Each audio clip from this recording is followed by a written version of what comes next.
Évangile de Jésus-Christ selon saint Jean 20, 11, 18. En ce temps-là, Marie, elle, resta à l'entrée du tombeau et pleura. Tandis qu'elle pleurait, elle se pencha et regarda à l'intérieur du tombeau.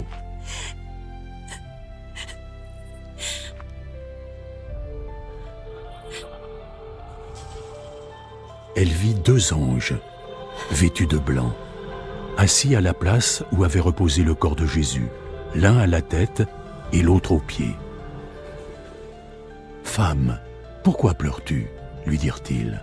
« On a enlevé mon Seigneur, et je ne sais pas où ils ont emmené son corps. » Puis elle se retourna, et elle vit Jésus qui se tenait là. Mais elle ne se rendit pas compte que c'était lui. « Femme, pourquoi pleures-tu ? Qui est celui que tu cherches ?» Elle pensa que c'était le jardinier. Alors elle lui dit, « Si c'est toi qui l'as emporté, dis-moi où tu l'as emmené et j'irai le reprendre. »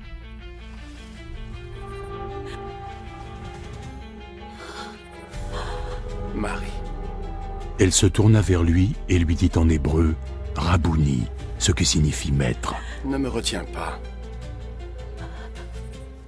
car je ne suis pas encore remonté vers le Père. Mais va voir mes frères et dis-leur ceci, je vais retourner auprès de celui qui est mon Père, et aussi leur Père, mon Dieu et leur Dieu. Marie de Magdala partit donc annoncer aux disciples qu'elle avait vu le Seigneur et leur répéter ce qu'il lui avait dit. Acclamons la parole de Dieu.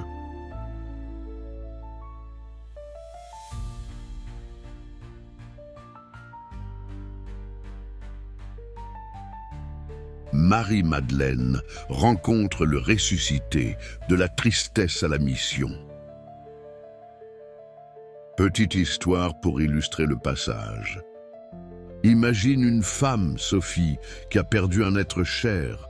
Chaque jour, elle se rend sur sa tombe avec des fleurs. Elle pleure, elle parle dans le vide. Un matin, alors qu'elle est en larmes, quelqu'un s'approche.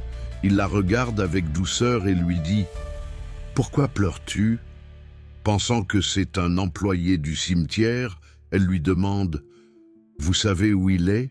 Mais il prononce simplement son prénom, Sophie. Et là, elle reconnaît cette voix, cette présence.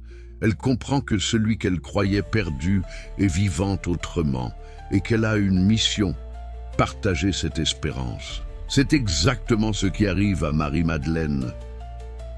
Dans sa douleur, elle ne reconnaît pas Jésus. Mais quand il l'appelle par son prénom, son cœur s'ouvre. Elle passe de la tristesse à la joie, de la recherche au témoignage. Comment vivre ce passage aujourd'hui ? 1. Reconnaître Jésus dans nos larmes. Comme Marie, nous avons tous des moments où nous pleurons. Jésus ne nous abandonne pas. Il est là, même si on ne le reconnaît pas tout de suite. Apprenons à écouter sa voix, souvent discrète, dans la prière ou à travers les autres. Et 2. Se laisser appeler par notre prénom. Jésus nous connaît personnellement. Il nous appelle chacun par notre nom. Prends un moment chaque jour pour t'imaginer Jésus te dire « Ton prénom, pourquoi pleures-tu » 3.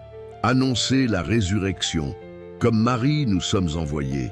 Si nous avons rencontré Jésus vivant, même dans la douleur, alors nous avons une parole d'espérance à offrir aux autres. J'ai vu le Seigneur. C'est une mission pour aujourd'hui.